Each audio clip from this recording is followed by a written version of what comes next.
Parte especial. Livro I. Do processo de conhecimento e do cumprimento de sentença. Título I. Do procedimento comum.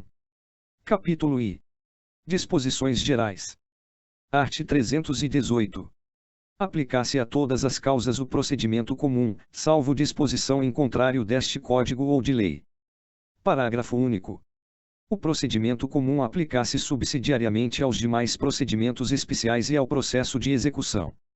Capítulo 2. Da petição inicial. Seção I. Dos requisitos da petição inicial.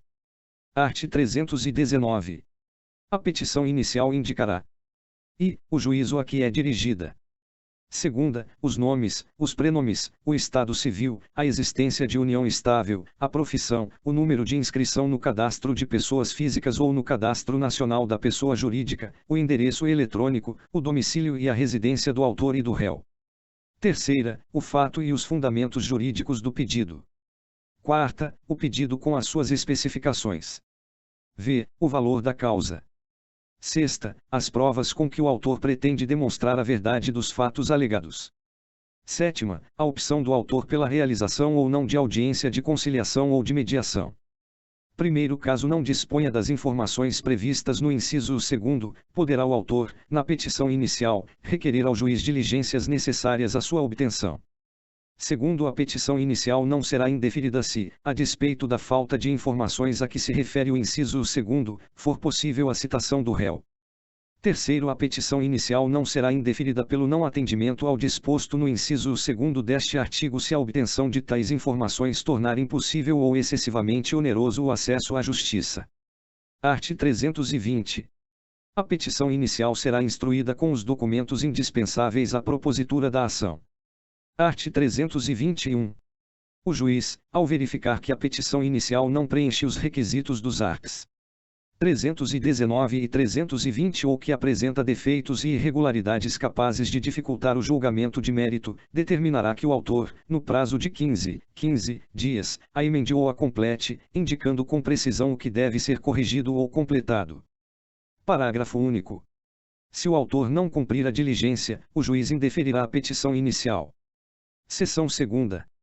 Do pedido. Art. 322. O pedido deve ser certo. Primeiro, compreendem-se no principal os juros legais, a correção monetária e as verbas de sucumbência, inclusive os honorários advocatícios. Segundo, a interpretação do pedido considerará o conjunto da postulação e observará o princípio da boa-fé. Art. 323. Na ação que tiver por objeto o cumprimento de obrigação em prestações sucessivas, essas serão consideradas incluídas no pedido, independentemente de declaração expressa do autor, e serão incluídas na condenação, enquanto durar a obrigação, se o devedor, no curso do processo, deixar de pagá-las ou de consigná-las. Art. 324. O pedido deve ser determinado. Primeiro, é lícito, porém, formular pedido genérico. E, nas ações universais, se o autor não puder individuar os bens demandados. Segunda, quando não for possível determinar, desde logo, as consequências do ato ou do fato. Terceira, quando a determinação do objeto ou do valor da condenação depender de ato que deva ser praticado pelo réu. Segundo o disposto neste artigo, aplicar-se à reconvenção. Art. 325. O pedido será alternativo quando, pela natureza da obrigação, o devedor puder cumprir a prestação de mais de um modo. Parágrafo único. Quando, pela lei ou pelo contrato, a escolha couber ao devedor, o juiz lhe assegurará o direito de cumprir a prestação de um ou de outro modo, ainda que o autor não tenha formulado pedido alternativo. Art. 326. É lícito formular mais de um pedido em ordem subsidiária, a fim de que o juiz conheça do posterior, quando não acolher o anterior. Parágrafo único.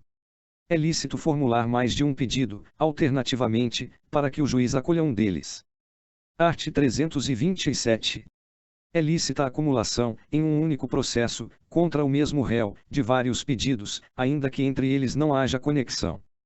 Primeiro, são requisitos de admissibilidade da acumulação que, e, os pedidos sejam compatíveis entre si. Segunda, seja competente para conhecer deles o mesmo juízo. Terceira, seja adequado para todos os pedidos o tipo de procedimento. Segundo, quando, para cada pedido, corresponder tipo diverso de procedimento, será admitida a acumulação se o autor empregar o procedimento comum, sem prejuízo do emprego das técnicas processuais diferenciadas previstas nos procedimentos especiais a que se sujeitam um ou mais pedidos cumulados, que não forem incompatíveis com as disposições sobre o procedimento comum. Terceiro, o inciso I do primeiro não se aplica às cumulações de pedidos de que trata o art. 326. Art. 328.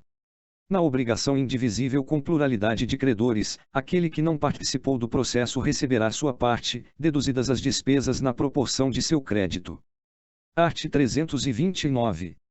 O autor poderá, até a citação, aditar ou alterar o pedido ou a causa de pedir, independentemente de consentimento do réu.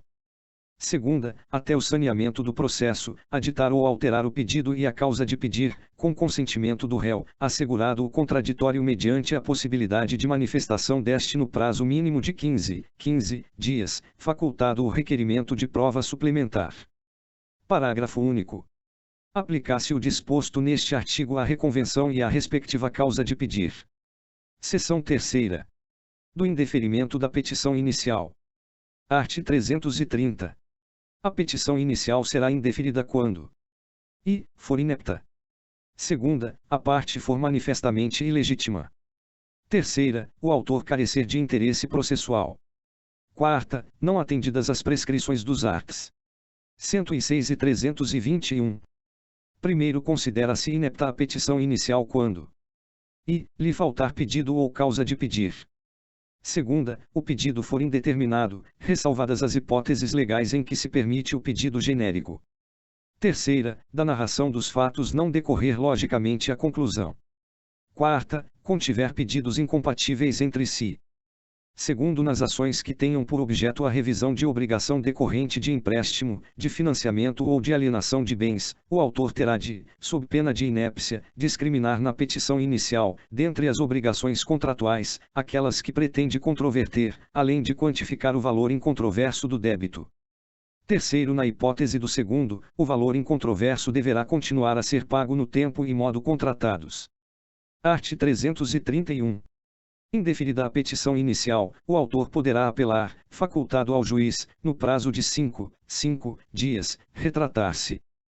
Primeiro, se não houver retratação, o juiz mandará citar o réu para responder ao recurso. Segundo, sendo a sentença reformada pelo tribunal, o prazo para a contestação começará a correr da intimação do retorno dos autos, observado o disposto no art. 334. Terceiro, não interposta a apelação, o réu será intimado do trânsito em julgado da sentença. Capítulo 3º. Da improcedência liminar do pedido. Art. 332. Nas causas que dispensem a fase instrutória, o juiz, independentemente da citação do réu, julgará liminarmente improcedente o pedido que contrariar.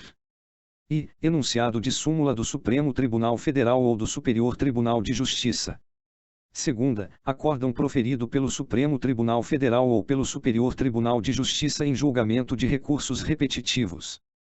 Terceira, entendimento firmado em incidente de resolução de demandas repetitivas ou de assunção de competência. Quarta, enunciado de súmula de Tribunal de Justiça sobre direito local. Primeiro, o juiz também poderá julgar liminarmente improcedente o pedido se verificar, desde logo, a ocorrência de decadência ou de prescrição. Segundo, não interposta a apelação, o réu será intimado do trânsito em julgado da sentença, nos termos do art. 241. Terceiro, interposta a apelação, o juiz poderá retratar-se em 5 dias.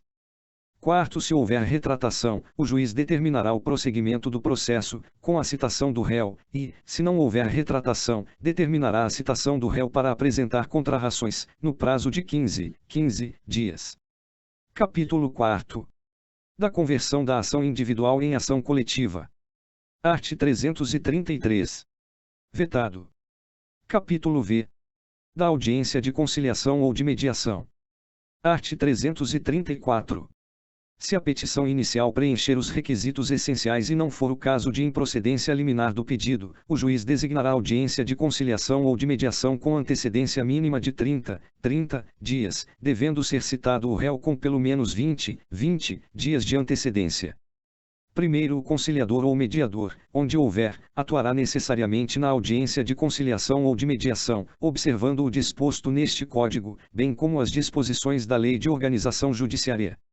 Segundo, poderá haver mais de uma sessão destinada à conciliação e à mediação, não podendo exceder a 2 meses da data de realização da primeira sessão, desde que necessárias à composição das partes. Terceiro, a intimação do autor para a audiência será feita na pessoa de seu advogado. Quarto, a audiência não será realizada. E, se ambas as partes manifestarem, expressamente, desinteresse na composição consensual.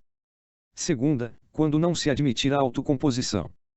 Quinto, o autor deverá indicar, na petição inicial, seu desinteresse na autocomposição, e o réu deverá fazê-lo, por petição, apresentada com 10 dias de antecedência, contados da data da audiência. Sexto, havendo litisconsórcio, o desinteresse na realização da audiência deve ser manifestado por todos os litisconsortes. Sétimo, a audiência de conciliação ou de mediação pode realizar-se por meio eletrônico, nos termos da lei.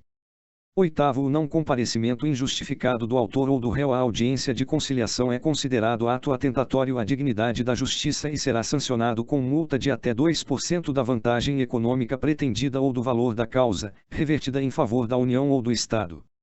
Nono, as partes devem estar acompanhadas por seus advogados ou defensores públicos. 10. A parte poderá constituir representante, por meio de procuração específica, com poderes para negociar e transigir. 11. A autocomposição obtida será reduzida a termo e homologada por sentença. 12. A pauta das audiências de conciliação ou de mediação será organizada de modo a respeitar o intervalo mínimo de 20 minutos entre o início de uma e o início da seguinte. Capítulo 6. Da contestação. Art. 335. O réu poderá oferecer contestação, por petição, no prazo de 15 dias, cujo termo inicial será a data da audiência de conciliação ou de mediação, ou da última sessão de conciliação, quando qualquer parte não comparecer ou, comparecendo, não houver autocomposição. Segunda, do protocolo do pedido de cancelamento da audiência de conciliação ou de mediação apresentado pelo réu, quando ocorrer a hipótese do art. 334, quarto, inciso I. Terceira, prevista no art. 231, de acordo com o modo como foi feita a citação, nos demais casos. Primeiro, no caso de litisconsórcio passivo, ocorrendo a hipótese do art. 334, sexto, o termo inicial previsto no inciso segundo será, para cada um dos réus, a data de apresentação de seu respectivo pedido de cancelamento da audiência. Segundo, quando ocorrer a hipótese do art. 334, quarto, inciso segundo, havendo litisconsórcio passivo e o autor desistir da ação em relação a réu ainda não citado, o prazo para resposta correrá da data de intimação da decisão que homologar a desistência. Art. 336.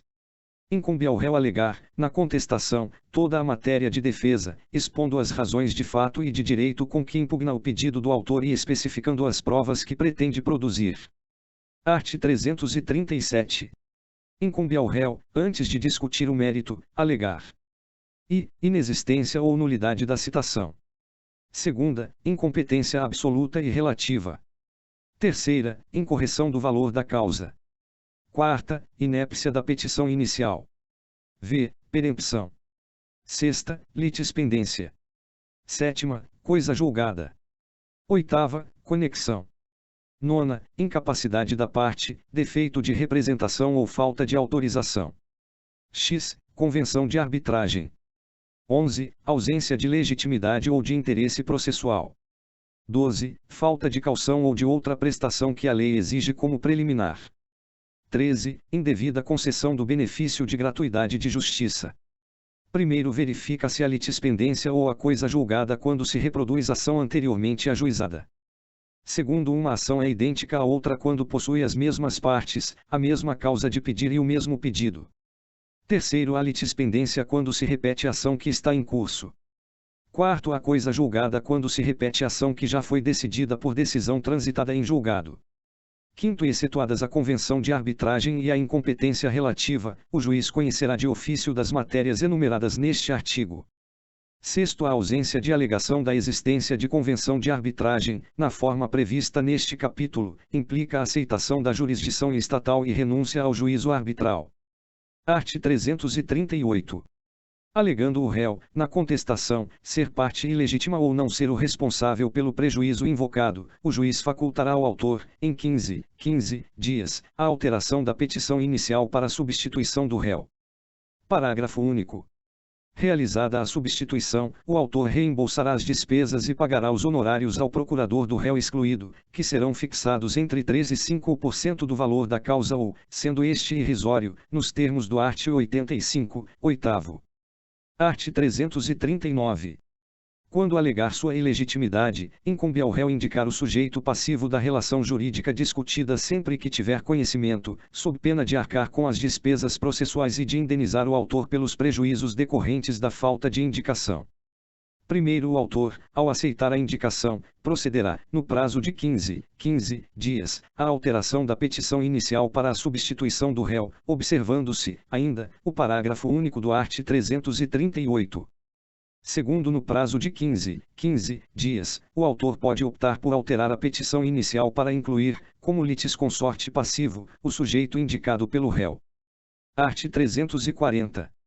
Havendo alegação de incompetência relativa ou absoluta, a contestação poderá ser protocolada no foro de domicílio do réu, fato que será imediatamente comunicado ao juiz da causa, preferencialmente por meio eletrônico. Primeiro, a contestação será submetida à livre distribuição ou, se o réu houver sido citado por meio de carta precatória, juntada aos autos dessa carta, seguindo-se a sua imediata remessa para o juízo da causa. Segundo, reconhecida a competência do foro indicado pelo réu, o juízo para o qual for distribuída a contestação ou a carta precatória será considerado prevento. Terceiro, alegada a incompetência nos termos do caput, será suspensa a realização da audiência de conciliação ou de mediação, se tiver sido designada. Quarto, definida a competência, o juízo competente designará nova data para a audiência de conciliação ou de mediação. Art. 341. Incumbe também ao réu manifestar-se precisamente sobre as alegações de fato constantes da petição inicial, presumindo-se verdadeiras as não impugnadas, salvo se e não for admissível, a seu respeito, a confissão.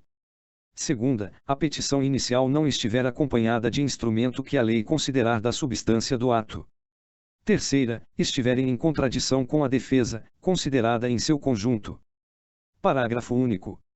O ônus da impugnação especificada dos fatos não se aplica ao defensor público, ao advogado dativo e ao curador especial. Art. 342. Depois da contestação, só é lícito ao réu deduzir novas alegações quando e, relativas a direito ou a fato superveniente. Segunda, competir ao juiz conhecer delas de ofício. Terceira, por expressa autorização legal, puderem ser formuladas em qualquer tempo e grau de jurisdição. Capítulo 7. Da reconvenção. Art. 343. Na contestação, é lícito ao réu propor reconvenção para manifestar pretensão própria, conexa com a ação principal ou com o fundamento da defesa. Primeiro, proposta a reconvenção, o autor será intimado, na pessoa de seu advogado, para apresentar resposta no prazo de 15 dias. Segundo, a desistência da ação ou a ocorrência de causa extintiva que impeça o exame de seu mérito não obsta ao prosseguimento do processo quanto à reconvenção. Terceiro, a reconvenção pode ser proposta contra o autor e terceiro. Quarto, a reconvenção pode ser proposta pelo réu em litisconsórcio com terceiro. Quinto, se o autor for substituto processual, o reconvinte deverá afirmar ser titular de direito em face do substituído, e a reconvenção deverá ser proposta em face do autor, também na qualidade de substituto processual. Sexto, o réu pode propor reconvenção independentemente de oferecer contestação. Capítulo 8. Da revelia. Art. 344. Se o réu não contestar a ação, será considerado revel e presumir-se-ão verdadeiras as alegações de fato formuladas pelo autor. Art. 345. A revelia não produz o efeito mencionado no art. 344 se e, havendo pluralidade de réus, algum deles contestar a ação. Segunda, o litígio versar sobre direitos indisponíveis. Terceira, a petição inicial não estiver acompanhada de instrumento que a lei considere indispensável à prova do ato. Quarta, as alegações de fato formuladas pelo autor forem inverossímeis ou estiverem em contradição com prova constante dos autos. Art. 346. Os prazos contra o réu que não tenha patrono nos autos fluirão da data de publicação do ato decisório no órgão oficial. Parágrafo único.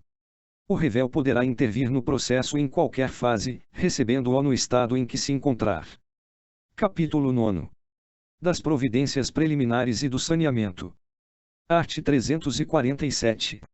Findo o prazo para a contestação, o juiz tomará, conforme o caso, as providências preliminares constantes das seções deste capítulo. Seção I. Da não incidência dos efeitos da revelia. Art. 348. Se o réu não contestar a ação, o juiz, verificando a inocorrência do efeito da revelia previsto no art. 344, ordenará que o autor especifique as provas que pretenda produzir, se ainda não as tiver indicado. Art. 349. Ao réu será lícita a produção de provas, contrapostas às alegações do autor, desde que se faça representar nos autos a tempo de praticar os atos processuais indispensáveis a essa produção. Seção 2ª. Do fato impeditivo, modificativo ou extintivo do direito do autor. Art. 350. Se o réu alegar fato impeditivo, modificativo ou extintivo do direito do autor, este será ouvido no prazo de 15 dias, permitindo-lhe o juiz a produção de prova. Seção 3ª. Das alegações do réu. Art. 351. Se o réu alegar qualquer das matérias enumeradas no art. 337, o juiz determinará a oitiva do autor no prazo de 15 dias, permitindo-lhe a produção de prova. Art. 352. Verificando a existência de irregularidades ou de vícios sanáveis, o juiz determinará sua correção em prazo nunca superior a 30 dias.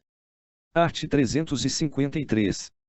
Cumpridas as providências preliminares ou não havendo necessidade delas, o juiz proferirá julgamento conforme o estado do processo, observando o que dispõe o capítulo X. Capítulo X. Do julgamento conforme o estado do processo. Seção I. Da extinção do processo.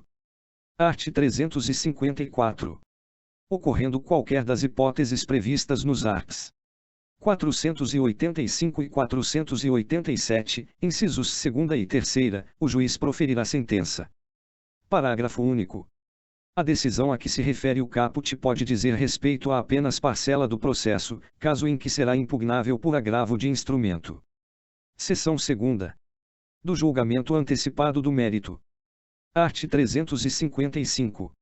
O juiz julgará antecipadamente o pedido, proferindo sentença com resolução de mérito, quando e não houver necessidade de produção de outras provas.